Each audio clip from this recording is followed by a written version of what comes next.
کا تصور ذرا آسان الفاظ میں واضح کریں. کیا اس کا مطلب یہ ہے کہ ہم کسی اور معاشرے کے چشمے سے اس نظام کو نہیں دیکھ سکتے؟ ہاں، سیدھا سا مطلب یہی ہے کہ کسی بھی کلچر یا تہذیب کو اسی کی نظر سے اور اسی کے اصولوں کے تحت پرکھا جائے. اگر آپ کسی معاشرے کا تجزیہ کر رہے ہیں تو آپ کو اپنے تعصبات اور اپنے معاشرے کے پیمانے ایک طرف رکھنا ہوں گے. یہ بات بالکل منطقی معلوم ہوتی ہے. اگر اسے ایک روزمرہ کی مثال سے سمجھے نا تو یہ بالکل ایسا ہی ہے جیسے کوئی شخص کسی سائنس فکشن فلم کو دیکھ رہا ہو اور اس پر رومانوی کہانی کے اصول لاگو کر کے اس کی خامیاں نکالنا شروع کر دے. ہاں بالکل ایسے ہی ہے. لازمی بات ہے کہ وہ فلم اسے بےمانی لگے گی کیونکہ پیمانہ ہی غلط ہے. ہر نظام کو اس کے اپنے اصولوں پر سمجھنا چاہیے. زبردست.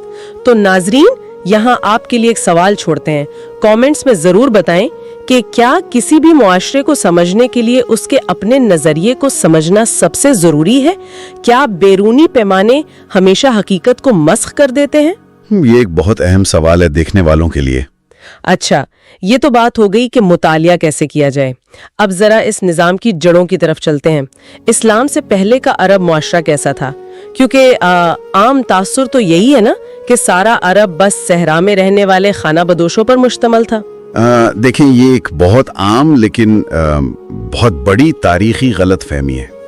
اسلام سے پہلے کا عرب معاشرہ صرف خانہ بدوش یا صحرا نشینوں تک محدود نہیں تھا، بلکہ یہ خطہ انتہائی متنوع اور مختلف ثقافتوں کا مجموعہ تھا.